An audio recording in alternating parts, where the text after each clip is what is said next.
Okay, we're going to start with the head of the Necturus, and the muscles of the head are pretty easy to see. They're well defined.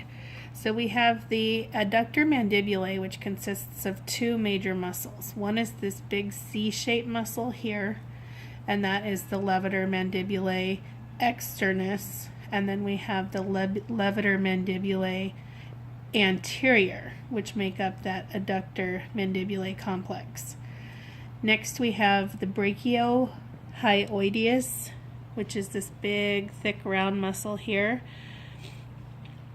And then the interhyoideus is this nice small flap that actually extends all the way across. And we're going to go deep to that in a minute.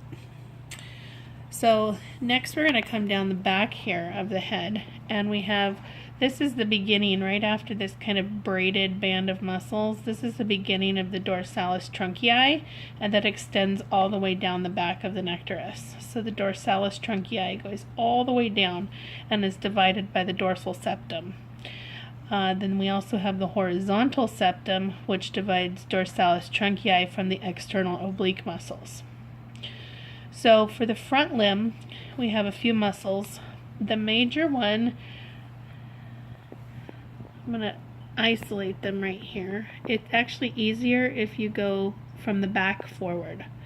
So if you go from the back forward, you've got latissimus dorsi, which is this big triangular shaped one here.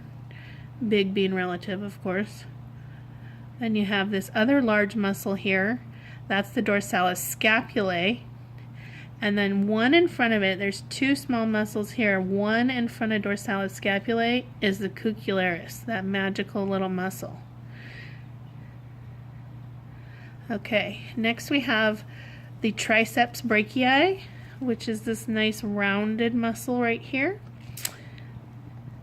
And then, of course, the external obliques right behind it.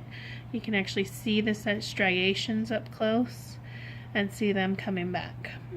Then we have one more on the front of the forelimb, and that is the humeroantebrachialis, and that is this nice thick muscle right here on the front of the forelimb. And that can actually be isolated from the others as well. Okay, and then finally, we're going to end with this underneath part. We're going to go deep to this in just a minute.